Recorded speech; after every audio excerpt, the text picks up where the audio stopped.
Clint Van Zandt is an NBC News analyst and former FBI profiler. Clint, good morning to you.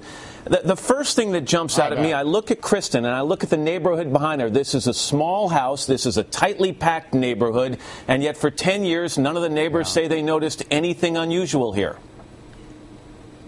You know, we hear these stories again and again, Matt. You covered the story of J.C. Dugard in California, who was missing for 18 years, who was kept confined first in a backyard hut or a tent, and then a house where neighbors were on either side had looked over the fence, but no one necessarily had done anything about it. So it's amazing how one person, much less 3 or 4 now, as we're told, could have been hid in plain sight in this otherwise normal residential neighborhood. Yeah, I mentioned you're a former profiler, FBI profiler. Let's talk about the possible suspect or suspects in this case. First of all, these women, these young girls, were abducted about a year apart. August of 2002, April of 2003, and then April of 2004. A pattern there, but then it abruptly stops. Yeah, it's a pattern, and we know that authorities have arrested 3 men, as Kristen just reported, 3 brothers that about 2 years apart. One lived in the house, the other 2 lived in that nearby community.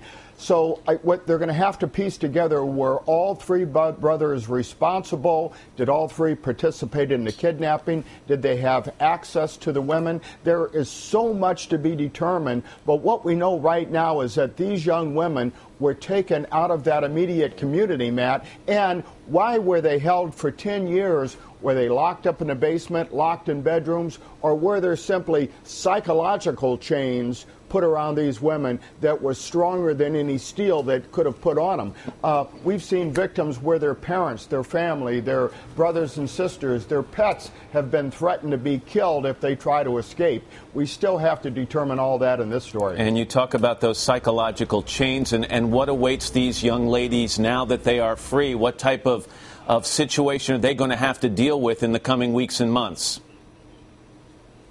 You know, it's like they've been carried away to some 3rd or 4th world country where they were exposed to little of what was going on around them, and now they have to be reintroduced all over again to their family, to society. We're told there were even young children inside of the house that may or may not be biologically related to one or more of these young women. So there is so much to be done. But, Matt, this is a victory. This is a positive story. These are the stories that, for you and I as parents and me as a grandparent, it scares us to death.